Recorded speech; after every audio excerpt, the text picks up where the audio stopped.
Hello everybody, welcome back to my channel, or welcome if you're new. My name is Ana Clara and today we're going to talk about the 9 books I finished reading in March.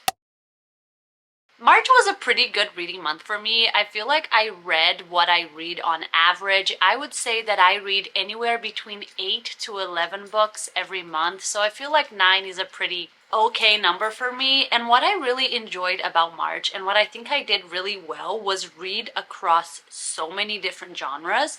I feel like in this month I really explored different stories and I'm very excited to talk about all of them with you guys right now.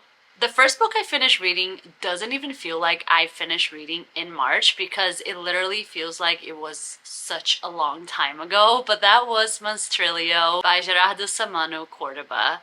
This was a very interesting book. This book was very popular on Book Talk. I want to say towards the end of last year. I feel like December and January was when I was seeing a lot of people talk about this book, and I was very intrigued by the story because everyone was saying it was super original, and I honestly don't remember seeing anyone read this book and give it less than 4 stars. So I decided to pick it up. I picked up the audiobook, which was a very good way to explore the story, and I really enjoyed it. This is a story about a grieving mother who decides to keep a piece of her son's lung after he passes away. Through her grieving process and because of some of her personal beliefs, she decides to start feeding this lung, and the lung begins to grow into life. It's sort of like this thing at first. It's not quite human, but it's also not quite not human.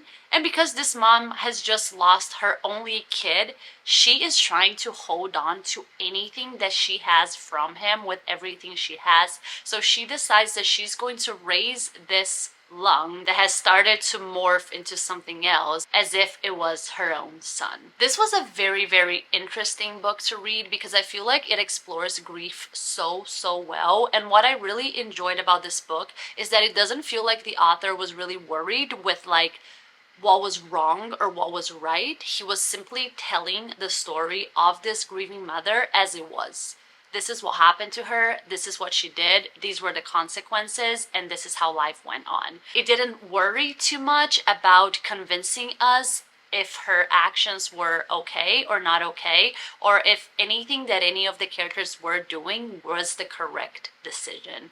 I think I ended up giving this book 4 stars, and ultimately is just a very sad story, but it's also very raw and very weird, but also very intimate, and it's just an exploration of grief and how far as humans we are willing to go just so that we don't have to let go of the people that we love the most. That was done so well in the story. You can really feel the pain, but also the love that this woman learns how to construct for this little creature. And also what is very interesting about reading this book is that at first you're kind of freaked out by Monstrilio because you don't know what he is exactly, you don't know what he is capable of, but as you spend more and more time with him throughout the story, you start to really feel for him. And ultimately in the story, I just found myself wanting the best for every single character involved, because I don't think there was a character that was good or bad. They were just all dealing with so much in their own ways, and I just wanted them to be okay. Really enjoyed it. Highly recommend if you're someone that is like into weird stories. I think you're really going to enjoy this. But if you are very squeamish, then maybe don't read this one. Next, I read Before We Were Innocent by Ella Berman. I talked a lot about this book in a vlog where I took my dog for a date in the park, so I won't get too into it right now because if you want to know my thoughts, you can watch that video. But essentially, this is a story about 3 friends that went on a trip to Greece on their last summer as high schoolers. It was like their last summer together before they each went their separate ways to college. Because they knew that this was their last summer as like teenagers, they're going to become young adults after that, they really wanted to make the most of it, but things don't really go as they expected them to go, and the realities of their friendship start to really show throughout this trip. And during their time in Greece, something horrific happens, and only two of the girls that went on the trip come back to England alive. So we know from the get-go that one of these girls died. We don't know exactly what happened to her. All that we know is that at some point, the two girls that survived were suspects of her death, and it's not entirely clear whether or not they had something to do with it. And we are following one of the girls years later in the future. She has tried her best to really separate herself from everything that happened in that summer. However, one day she is at home minding her own business, and then there's a knock at her door, and it is the other girl from that summer asking her for a favor because apparently her girlfriend is missing and she needs an alibi because she doesn't want people to become suspicious of her again. And even though this sounds like a thriller, this is not a very thrilling story. This is more of like a literary reflection on something traumatic that happened when this girl was a teenager. This reflects a lot on womanhood and girlhood and female friendships and how confusing it is to be a teenager and how carefully you have to thread some friendships and how fragile we all are and immature. And it's just a very, very interesting analysis, a very brutally honest analysis on what it means to be innocent and what it means to be a kid and what it means to be a young woman as well. I really enjoyed this book. It is a slow burn, and at points I thought I wasn't going to like this story just because I just wanted to figure out what was going on. But ultimately, I feel like this book made me reflect on a lot of things that I didn't really ever thought about, and for that I really enjoyed it. I think I gave this a 3.75 stars. Next, I read Chlorine by Jade Song. This is a very unforgettable story. It's one of those books that you read and you cannot stop thinking about while you're reading it, after you're reading it. I was having dreams about this book just because it really consumed my mind. We are essentially following this girl who is looking back at her time as a swimmer in high school, but she is reflecting back at that time from the perspective of a mermaid. I know that is confusing, but it's pretty much a story about a young girl who is convinced that she is a mermaid trapped in the body of a girl. And it is a story about how she wanted to escape that society and how she wanted to escape the human world and just be a mermaid.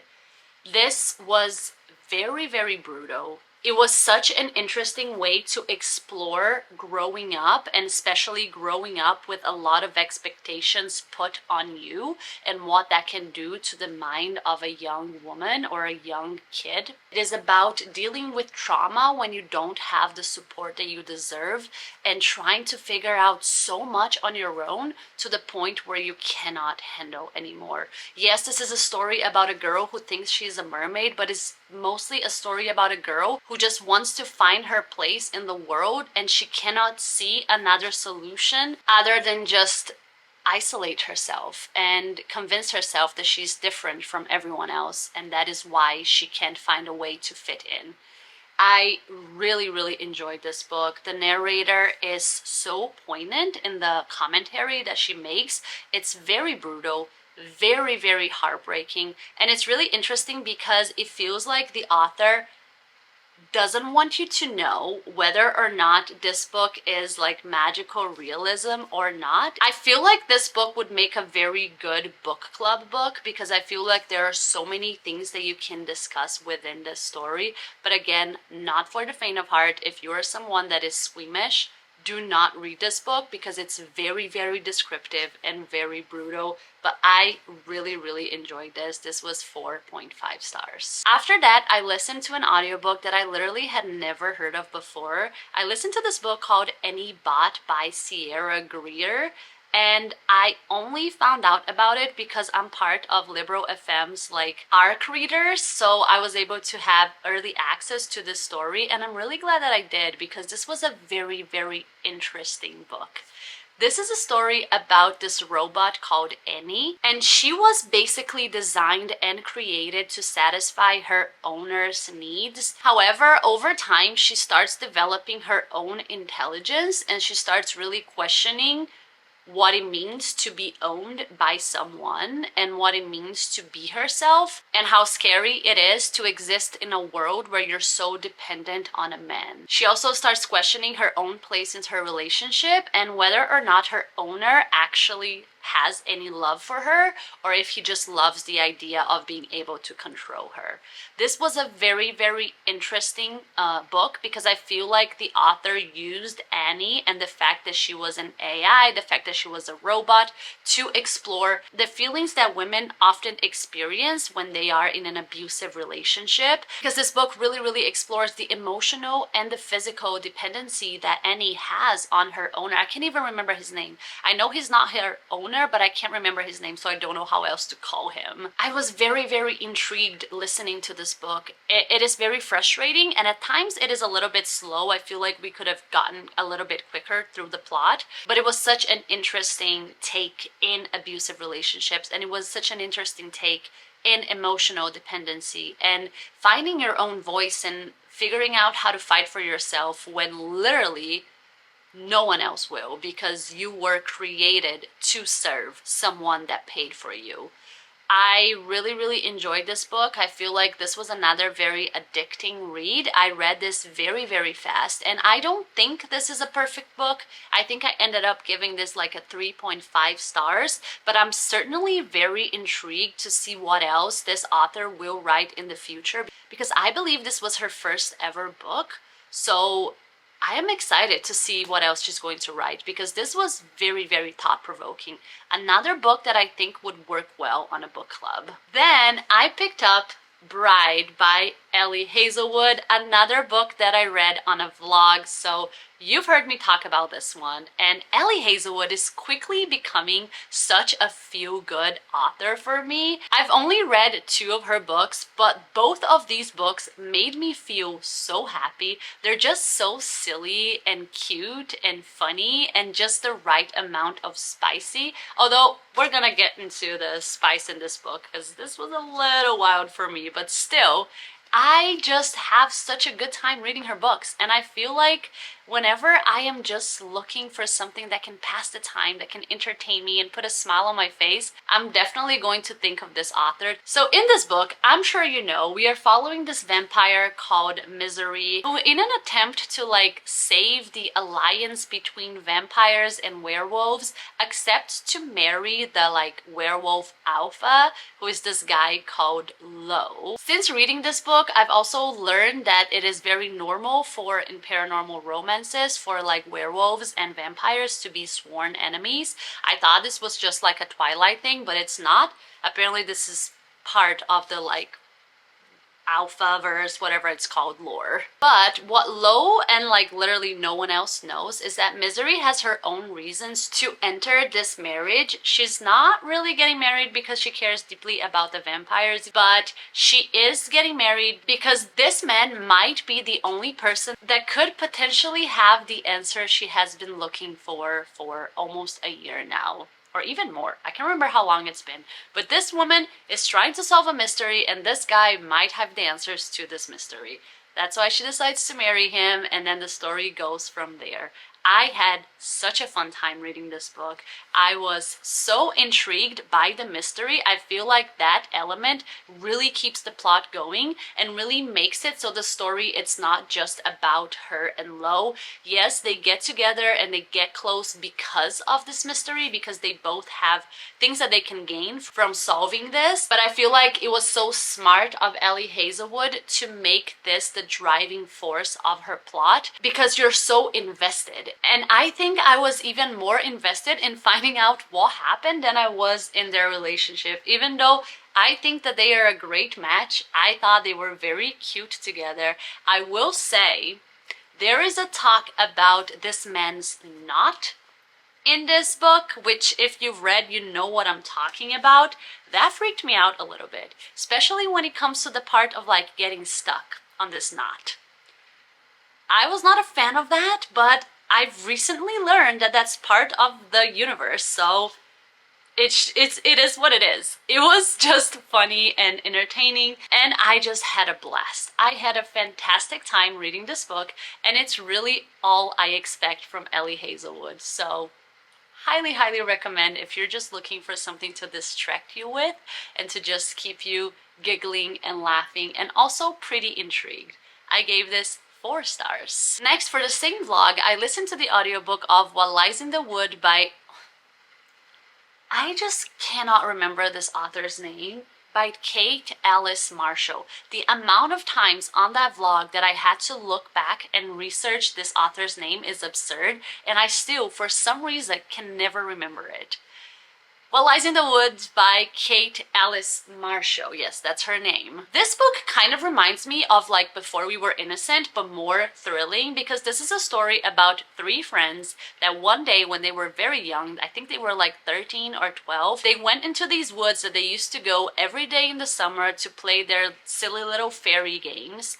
But something pretty tragic happened that day in the woods. One of the friends got stabbed 17 times. 17. Somehow managed to survive, but of course that event changed their lives forever. The 2 girls that were not stabbed managed to hide while it was happening, and they saw who the person stabbing her was. So they told the police, and it turned out that it was the serial killer that the police had been after for years and years and years, and they sent him to prison. However, years later, this man dies in prison, and our main character, for the first time, really allows herself to wonder if she actually sent the right man to prison, because she doesn't really remember what happened and she's just going off of what her friends told her. So she starts looking for answers to those questions, and that's where the story takes off. This was very fun to read. I feel like it was just an entertaining thriller. It kept me guessing. I feel like the author gives you enough hints that you are able to figure out the twist that you end up getting to, but the author also gives you enough hints to throw you in like a bunch of different directions. So throughout the story, even though in the end I was able to solve the main twist, but throughout the story I had so many theories. I was never set in one thing from the beginning. I kept going back and forth on what I thought, and that was very fun to experience. I don't think this thriller is anything special, but I can't think of a single thriller that I'm like, this is the best thing I've ever read. I feel like whenever I'm reading a thriller, I just want to be entertained. I just want the author to keep me guessing. I just want the author to keep me on my toes, and I feel like that's what this book did. I will say that something that I did not love about this book was the OCD representation. So if that's something that bothers you, I would advise you to be a bit careful with the story. But aside from that, I was just having fun, and I would recommend that you pick this one up as well. I cannot remember how many stars I gave this book.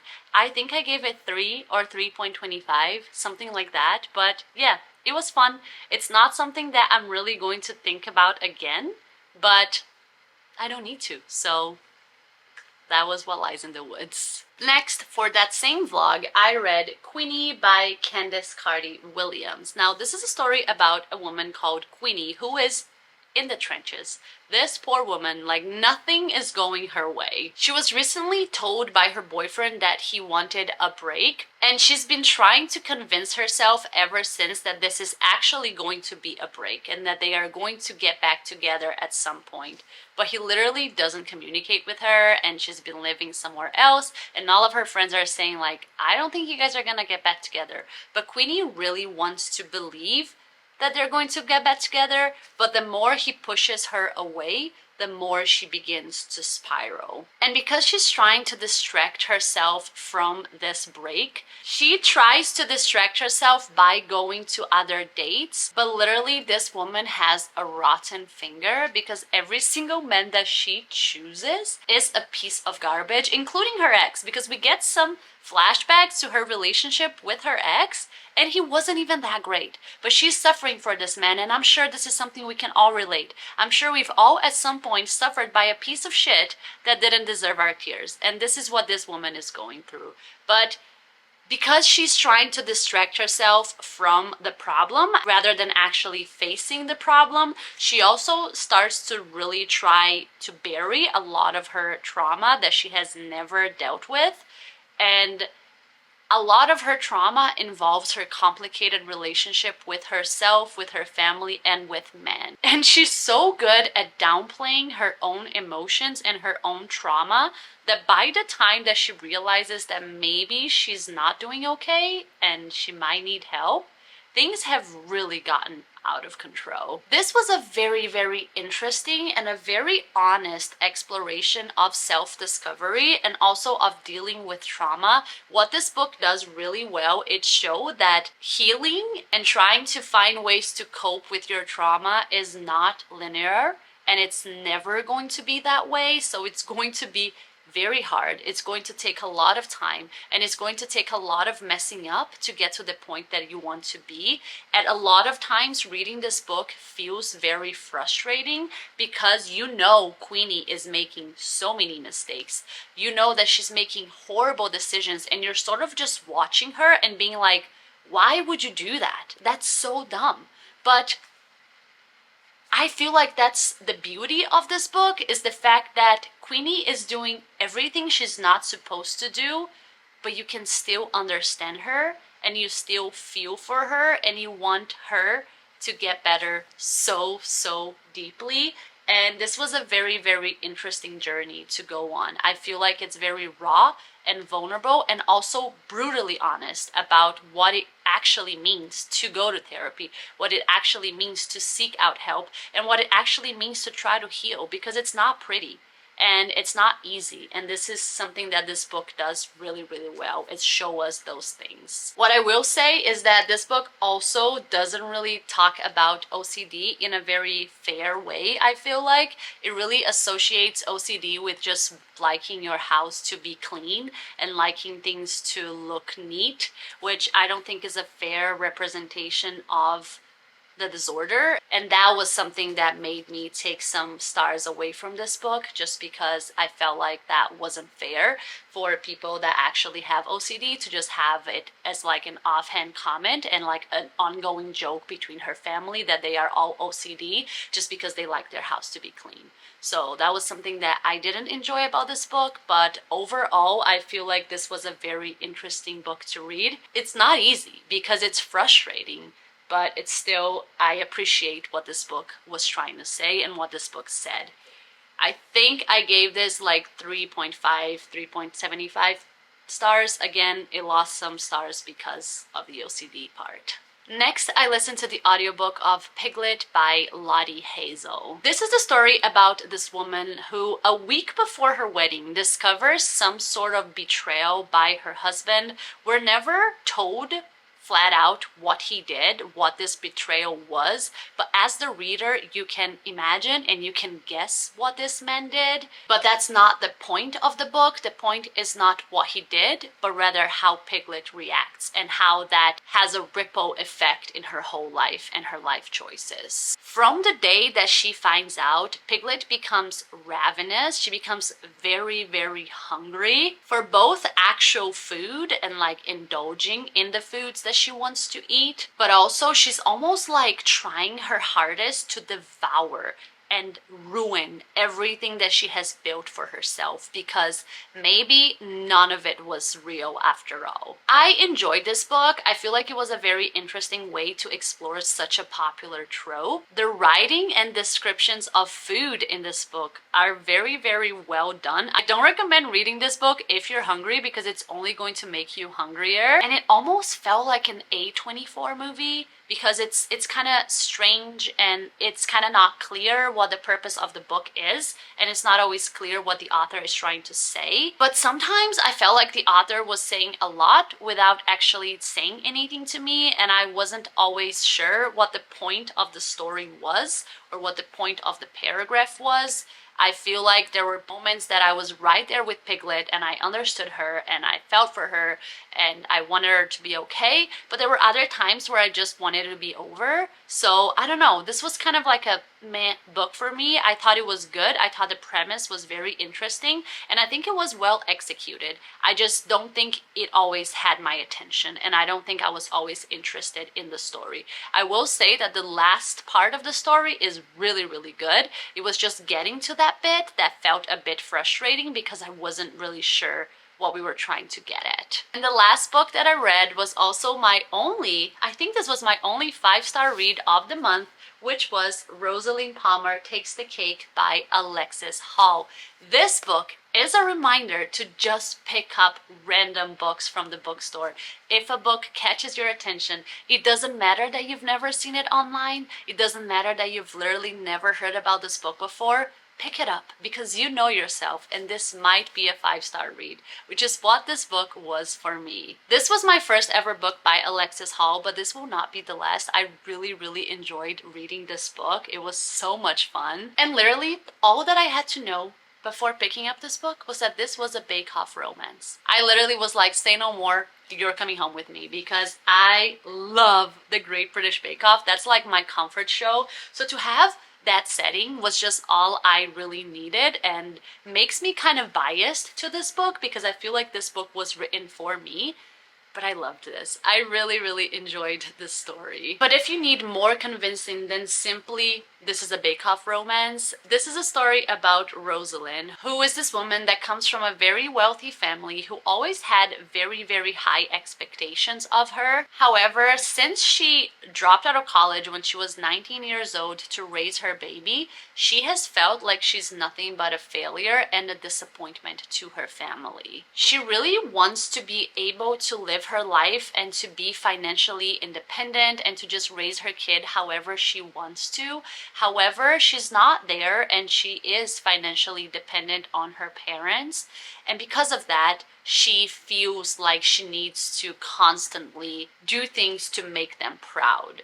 So, in an attempt to become financially independent, she decides that she's going to go to a national baking competition where she hopes to win because she knows that she's going to get a prize money if she wins, and also that every single contestant that wins gets a book deal, and she wants that for herself. So she joins this competition and really her life completely changes since then. She meets so many different kinds of people, but there are 2 people in this competition that really, really catch her attention. I loved this book. This was a roller coaster of emotions for me because for the first almost 100 pages, I was like, I don't like this book. I don't like where the story is going. I don't think I can stand for it. I don't think I can support this. I just don't think this is the book for me. And I was really, really bummed because I had heard such good things about Alexis Hall and I was like, is this author not going to be for me? But then I saw where they were going with the story. I was like, oh, I get it. And after that moment, after I realized what the author was doing and where the story was actually going to go, we only went up from there because I ended up loving this book. This book made me laugh out loud so many times. It's silly, it's cringy, it's cheesy, but it's just so much fun. It made me giggle, it made me cry. I literally was crying towards the end of this book. I was so sad to part ways with these characters too. So this was such a fun time and a romance that I've never seen talked about before. I will say this is a slow burn. And I will also say that you have to be patient with Rosaline. She is going through it. She makes so many mistakes. She does so many dumb things, but she has her heart in the right place and eventually she's going to figure it out. Just trust that she will. I loved this book and I am very excited because when I finished reading this book, I found out that there is another bake-off romance written by the same author that is already out. So you better believe I'm gonna pick up that next month. So those were all of the books that I finished reading in March. This was a very, very good reading month, especially talking about it now. I feel like I gave books very, very high ratings. I don't think I had anything get less than a 3, which is fantastic. So Fingers crossed that the rest of the month is going to go the same way and that April is going to be even better than March. If you watched this video until this point, thank you so much for sticking with me until the end. Please consider subscribing to my channel and giving this video a like, and also leaving me a comment, because that's really going to help YouTube figure out that people may like my videos. And that's everything for now. Let me know in the comments what was your favorite book that you read in April, and I will see you on my next video. Bye bye.